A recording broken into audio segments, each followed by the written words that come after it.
ರಾಣಿ ಇವತ್ತಿನ ಸಂಚಿಕೆ ಅಂತೂ ತುಂಬ ಚೆನ್ನಾಗಿದೆ. ಕೊನೆಗೂ ರಾಣಿನೇ ಬಾಲನ ಮಗಳು ಅಂತ ಅಂದರೆ ರಾಣಿಗೆ ಗೊತ್ತಾಯಿತು ಬಾಲನೇ ನನ್ನಪ್ಪ ಅನ್ನೋದು. ಅದೆಲ್ಲ ಹೇಗೆ ಗೊತ್ತಾಯಿತು ಏನು ಅಂತ ಈ ವಿಡಿಯೋದಲ್ಲಿ ನೋಡ್ಕೊಂಡು ಬರೋಣ. ಇಲ್ಲಿ ಯಾರೂ ಅನ್ಕೊಳ್ಳೋದೇ ಇಲ್ಲ, ಬಾಲನೇ ಕಾವೇರಿನ ಒಪ್ಪಿಸಿ ಜೈಲರಿಗೆ ಒಪ್ಪಿಸ್ಬಿಡ್ತಾನೆ. ಅದನ್ನ ನೋಡಿ ಕಾವೇರಿಗೆ ಆಶ್ಚರ್ಯ ಆಗ್ತಿರುತ್ತೆ. ತಗೊಳ್ಳಿ ಮೇಡಮ್, ನೀವು ಹೇಳ್ದಂಗೆ ನಾನು ಕಾವೇರಿನ ತಂದು ಒಪ್ಸಿದ್ದೀನಿ ನಿಮಗೆ ಅಂದ ತಕ್ಷಣ ಸತ್ಯ, ಸೀನು, ರಾಣಿ, ಕಾವೇರಿಗೆಲ್ಲ ಆಶ್ಚರ್ಯ ಆಗಿಬಿಡುತ್ತೆ. ಆವಾಗ ಕಾವೇರಿ ಸಿಟ್ಟಲ್ಲಿ ಹೇಳ್ತಾಳೆ, ಅಣ್ಣ ನಾನು ಹೇಳಲಿಲ್ವಾ ಇವನನ್ನು ಯಾವ ಕಾರಣಕ್ಕೂ ನಂಬೇಡ ಅಂತ, ಆದರೆ ನೀನು ಅವನನ್ನು ನಂಬಿ ಕೆಟ್ಟೆ ಅಣ್ಣ ಅಂತ ಹೇಳಿಬಿಡ್ತಾನೆ. ಸತ್ಯನಿಗೆ ಸಿಟ್ಟು ಬರ್ತಾ ಇರುತ್ತೆ. ಏನು ಮಾತಾಡ್ತಿದ್ಯಾ ಬಾಲ, ಯಾಕೆ ಈ ಥರ ಮಾಡಿದೆ, ಮತ್ತೆ ಕಾವೇರಿ ಜೈಲಿಗೆ ಹೋಗಂಗೆ ಮಾಡ್ದೆಲ್ಲ, ಯಾಕೆ ಈ ಥರ ಮಾಡಿದೆ ಬಾಲ ಅಂತ ಹೇಳ್ತಿರ್ತಾನೆ. ಆದರೆ ಬಾಲ ಇದ್ದವನು, ನೋಡು ಸತ್ಯ, ನಾನು ಏನು ಮಾಡಿದ್ರು ಕಾವೇರಿ ಒಳ್ಳೇದಕ್ಕೋಸ್ಕರನೇ ಮಾಡಿದ್ದು, ಕಾವೇರಿ ಜೈಲಿಗೆ ಹೋಗೋದೇ ಒಳ್ಳೆಯದು ಅಂತ ಹೇಳ್ತಾನೆ. ಸತ್ಯನಿಗಂತೂ ಕೋಪ ಬರ್ತಾ ಇರುತ್ತೆ. ನಾನು ಅದಕ್ಕೆ ನಿನ್ನ ಸಹಾಯ ತಗೋಬಾರ್ದಾಗಿತ್ತು. ಕಾವೇರಿ ಎಷ್ಟು ಹೇಳಿದರು, ಅಣ್ಣ ನೀನು ಅವನನ್ನ ಯಾವ ಕಾರಣಕ್ಕೂ ನಂಬೇಡ ಅಂತ ಹೇಳಿದರು, ಆದರೆ ನಂಬಿ ನಾನು ಮೋಸ ಹೋಗಿಬಿಟ್ಟೆ ಅಂತ ಅಳ್ತಾ ಇರ್ತಾನೆ. ಆವಾಗ ಇದೆಲ್ಲ ಆಗೋದ್ಕಿಂತ ಮುಂಚೆ ಯಾಕವನು ಬಾಲ ತಂದು ಕಾವೇರಿನ ಜೈಲರಿಗೆ ಒಪ್ಪಿಸ್ದ ಅಂದರೆ, ಕಾವೇರಿನ ಕರ್ಕೊಂಬರೋದ್ಕಿಂತ ಮುಂಚೆ ಬಾಲ ದೇವಸ್ಥಾನಕ್ಕೆ ಹೋಗಿರ್ತಾನೆ. ದೇವಸ್ಥಾನಕ್ಕೆ ಹೋದಾಗ ಜೈಲರ್ ಸಿಕ್ಬಿಡ್ತಾರೆ. ಬಾಲ, ನಾನು ನಿನ್ನ ಹತ್ರ ಮಾತಾಡಬೇಕು ಅಂತ ಜೈಲರ್ ಹೇಳ್ತಾರೆ. ಏನಿ ಮೇಡಮ್ ಅಂದಾಗ, ನಾನು ಸತ್ಯನ ಹತ್ರನೇ ಮಾತಾಡಬೇಕು ಅಂತ ಇದ್ದೆ, ಆದರೆ ಸತ್ಯ ಈಗ ತಂಗಿದು ಅತಿಯಾದ ಪ್ರೀತಿಯಿಂದ ನಾವೇನು ಹೇಳಿದರೂ ಅವ್ರು ಅರ್ಥ ಮಾಡ್ಕೊಳ್ಳೋ ಸ್ಥಿತಿಲಿಲ್ಲ, ಹಾಗಾಗಿ ನಿಮ್ಮ ಹತ್ರನೇ ಮಾತಾಡಬೇಕು ಅಂತ ಬಂದವು. ಕಾವೇರಿನ ಹೊರದೇಶಕ್ಕೆ ಕಳಿಸ್ತಿರೋ ವಿಚಾರ ಎಲ್ಲ ನನಗೆ ಗೊತ್ತಾಯಿತು. ನೋಡು ಬಾಲ, ಕಾವೇರಿ ಎಲ್ಲಿದ್ದರೂ ತಂದು ನಮಗೆ ಒಪ್ಪಿಸಿ, ನೀವು ಈ ಕೇಸ್ನ ಓಪನ್ ಮಾಡಿಸಿ, ಅವಳು ಯಾವುದೇ ರೀತಿ ತಪ್ಪು ಮಾಡಿಲ್ಲ ಅನ್ನೋದು ಸಾಬೀತು ಮಾಡಿ. ಅದು ಬಿಟ್ಟು ನೀವು ಹೊರದೇಶ ಕಳಿಸ್ಬೇಕು ಅಂತಿದ್ರೆ ಎಷ್ಟು ಕೇಸ್ಗಳಿದೆಯೋ ಅಷ್ಟು ಅವಳ ತಲೆ ಮೇಲೆ ಬರುತ್ತೆ. ಆಮೇಲೆ ಅವಳು ಜೀವನ ಪೂರ್ತಿ ಜೈಲು ಶಿಕ್ಷೆ ಅನುಭವಿಸೋಂಗೆ ಆಗುತ್ತೆ. ನೋಡು, ಈ ಥರ ಮಾಡಬೇಡ. ಅದೂ ಅಲ್ಲದೆ ಸತ್ಯನಿಗೆ ಫ್ಯಾಮಿಲಿ ಇದೆ. ಏನಾದ್ರು ಕಾವೇರಿ ಮತ್ತು ರಾಣಿ ಈ ದೇಶ ಬಿಟ್ಟು ಹೋದರೆ ಸತ್ಯ, ಸೀನು ಜೀವನ ಎಲ್ಲ ಹಾಳಾಗುತ್ತೆ. ಅದೂ ಅಲ್ಲದೆ ಸತ್ಯನಿಗೆ ಹೆಂಡತಿ ಮಕ್ಕಳು ಎಲ್ಲ ಇದ್ದಾರೆ ಅಂತೆಲ್ಲ ಹೇಳ್ತಾರೆ. ಇದನ್ನು ಕೇಳಿರೋ ಬಾಲನಿಗೆ, ಆಯಿತು ಮೇಡಮ್, ಆದರೆ ಕಾವೇರಿಗೆ ಜೀವ ಅಪಾಯ ಇದೆ, ಆ ವರ್ಧನ್ ಕಡೆಯಿಂದ ಜೀವಕ್ಕೆ ಥ್ರೆಡ್ ಇದೆ ಅಂತೆಲ್ಲ ಹೇಳ್ತಾನೆ. ನೋಡು ಬಾಲ, ಕಾವೇರಿ ಹೊರಗಿದ್ರೇ ಅವಳ ಜೀವಕ್ಕೆ ತುಂಬ ಅಪಾಯ, ಒಳಗಿದ್ರೆ ನಾವು ಅವಳನ್ನು ನೋಡ್ಕೊಳ್ತೀವಿ. ಅದೂ ಅಲ್ಲದೆ ಸತ್ಯನ ಫ್ಯಾಮಿಲಿಗೂ ನಾವು ಪ್ರೊಟೆಕ್ಟ್ ಕೊಡ್ತೀವಿ, ನಮ್ಮನ್ನು ನಂಬು, ನೀನು ಕಾವೇರಿನ ತಂದು ಒಪ್ಸು ಅಂತ ಹೇಳ್ತಾರೆ.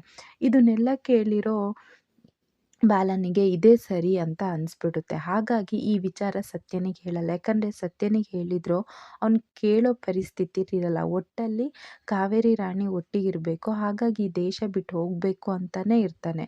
ಇಲ್ಲೂ ಅಷ್ಟೇ, ಇದೆಲ್ಲ ವಿಚಾರನ ಸತ್ಯನಿಗೆ ಹೇಳಿದ್ರು ಅವನು ನಂಬೋದೇ ಇಲ್ಲ.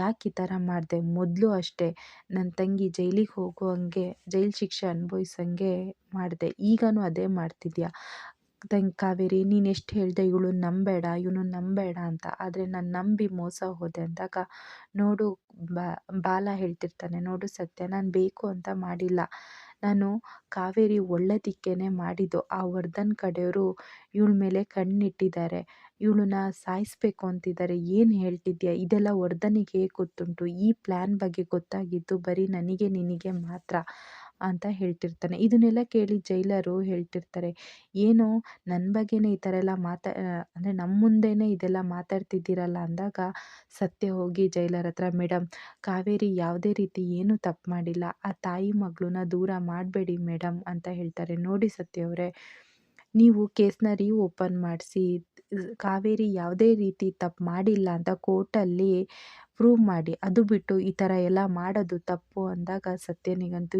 ಏನು ಮೇಡಮ್ ತಪ್ಪು, ಮತ್ತೆ ತಾಯಿ ಮಗಳನ್ನ ದೂರ ಮಾಡಬೇಕಂತ ಅಳ್ತಾ ಇರ್ತಾರೆ. ಇದನ್ನೆಲ್ಲ ನೋಡಿ ಒಂದು ಕಡೆ ರಾಣಿಗಂತೂ ಆಶ್ಚರ್ಯ ಆಗ್ತಿರುತ್ತೆ. ಯಾಕೆ ಫ್ರೆಂಡ್ ಈ ಥರ ಮಾಡಿದೆ, ಯಾಕೆ ಫ್ರೆಂಡ್ ಅಮ್ಮ ಜೈಲಿಗೆ ಹೋಗುವಂಗೆ ಮಾಡಿದೆ, ಯಾಕೆ ಅಂದಾಗ, ನೋಡು ರಾಣಿ, ನೀನಾದ್ರು ಅರ್ಥ ಮಾಡ್ಕ, ಅಮ್ಮನ ನಾವು ಬಿಡಿಸೋಣ, ಕೇಸ್ನ ಓಪನ್ ಮಾಡಿ ಬಿಡಿಸೋಣ, ಅದು ಬಿಟ್ಟು ಈ ಥರ ಎಲ್ಲ ಮಾಡಬಾರ್ದು ಅಂದಾಗ ಸತ್ಯಂಗಂತೂ ಮತ್ತೆ ಸಿಟ್ಟು ಬರ್ತಿರುತ್ತೆ. ಮೊದಲನೇ ಸಲನೂ ನನ್ನ ತಂಗಿ ನೀನು ಹೇಳಿರೋ ಸುಳ್ಳು ಸಾಕ್ಷಿಯಿಂದ ಇಷ್ಟು ವರ್ಷ ಅವಳು ಜೈಲು ಶಿಕ್ಷೆ ಅನುಭವಿಸಿದ್ದೇ ಸಾಕಾಯಿತು. ಅದು ಅಲ್ಲದೆ ಮತ್ತೆ ನಿನ್ನನ್ನು ನಂಬಿ ಮೋಸ ಹೋದ್ವಲ್ಲ ಅಂದಾಗ ರಾಣಿಗಂತೂ ಆಶ್ಚರ್ಯ ಆಗ್ತಿರುತ್ತೆ. ಆವಾಗ ರಾಣಿ ಹತ್ರ ಸತ್ಯ ಕೇಳ್ತಾನೆ. ರಾಣಿ, ನಿಮ್ಮಮ್ಮ ಮೊದಲನೇ ಸಲ ಜೈಲಿಗೆ ಹೋಗೋಕ್ಕೆ ಯಾರು ಕಾರಣ ಅಂದಾಗ ರಾಣಿ ಸಿಟ್ಟಲ್ಲಿ ಇನ್ಯಾರು ನಮ್ಮಪ್ಪ ಅಂದಾಗ, ಆ ಅಪ್ಪ ಯಾರು ಅಂತ ಹೇಳಲಾ ಅಂದಾಗ ಬಾಲ ಇದ್ದೋನು ಬೇಡ ಸತ್ಯ ಈಗೇನೋ ಹೇಳಬೇಡ ಅಂದಾಗ, ನೋಡು ಇದೇ ಬಾಲ ನಿಮ್ಮಮ್ಮನಿಗೆ ಸುಳ್ಳು ಸಾಕ್ಷಿ ಹೇಳಿ ಇಷ್ಟು ವರ್ಷ ನಿಮ್ಮಮ್ಮ ಏನು ತಪ್ಪು ಮಾಡದಿದ್ರೂ ಜೈಲು ಶಿಕ್ಷೆ ಅನುಭವಿಸೋಕ್ಕೆ ಕಾರಣ ಆದ್ಲು. ಅದೂ ಅಲ್ಲದೆ ನೀನು ಮತ್ತು ನಿಮ್ಮಮ್ಮ ಮತ್ತೆ ಈಗ ದೂರ ಆಗೋಕ್ಕೆ ಇವನೇ ಕಾರಣ ಅಂದಾಗ ಇದನ್ನು ಕೇಳಿ ರಾಣಿಗಂತೂ ಆಶ್ಚರ್ಯ ಆಗ್ತಿರುತ್ತೆ. ಹಾಗಾಗಿ ಹೇಳಿದ್ದು ನಾನಾಗಲಿ ನಿಮ್ಮಮ್ಮ ಆಗಲಿ ಇವನ ಹತ್ರ ಯಾಕೆ ಮಾತಾಡಬೇಡ ಅಂತ ಹೇಳ್ತಿದ್ದಿದ್ದು ಈಗಾದ್ರು ಅರ್ಥ ಆಯ್ತಾ? ಇವನು ತುಂಬ ಮೋಸಗಾರ, ಇವನು ಸುಳ್ಳು ಹೇಳ್ತಾನೆ, ಇವನಿಂದನೇ ನಿಮ್ಮಮ್ಮ ಆಗಲಿ ನಿನ್ನ ಜೀವನ ಇಷ್ಟು ಹಾಳಾಗೋಕ್ಕೆ ಕಾರಣ ಆಗಿದ್ದು ಅಂತ ಹೇಳ್ತಿರ್ತಾರೆ. ಇದನ್ನು ಕೇಳಿ ರಾಣಿಗೆ ತುಂಬ ಆಶ್ಚರ್ಯ ಮತ್ತು ದುಃಖ ಆಗ್ತಿರುತ್ತೆ. ಅಮ್ಮನ ಮುಖ ನೋಡ್ತಾರೆ. ಅಮ್ಮನೂ ಅಂದರೆ ಕಾವೇರಿನೂ ಹೌದು ಅಂತ ಸನ್ನೆ ಮಾಡ್ತಾಳೆ. ಆವಾಗ ಬಾಲ ಬಂದು, ಮಗಳೇ ನಾನೇ ನಿಮ್ಮಪ್ಪ ಅಂತ ಹೇಳುವಾಗ, ನೀನು ನಮ್ಮಪ್ಪ ಅಲ್ಲ, ನಿನ್ನ ಹತ್ರ ಮಾತಾಡೋಕ್ಕೂ ನಂಗೆ ಇಷ್ಟ ಇಲ್ಲ, ನಿನ್ನನ್ನು ನೋಡೋಕ್ಕೂ ಇಷ್ಟ ಇಲ್ಲ ಅಂತ ಹೇಳಿಬಿಡ್ತಾಳೆ. ಹಂಗೆಲ್ಲ ಹೇಳಬೇಡ ಮಗಳೇ, ನಾನು ಯಾವುದೇ ರೀತಿ ಏನೂ ತಪ್ಪು ಮಾಡಿಲ್ಲ ಅಂತ ಹೇಳೊತ್ತಿಗೆ ರಾಣಿ ಅಂತೂ ಮುಖ ನೋಡೋಕ್ಕೆ ಹೋಗಲ್ಲ. ಇಷ್ಟು ಇವತ್ತಿನ ಸಂಚಿಕೆಯಲ್ಲಿ ನಡೆಯುತ್ತೆ.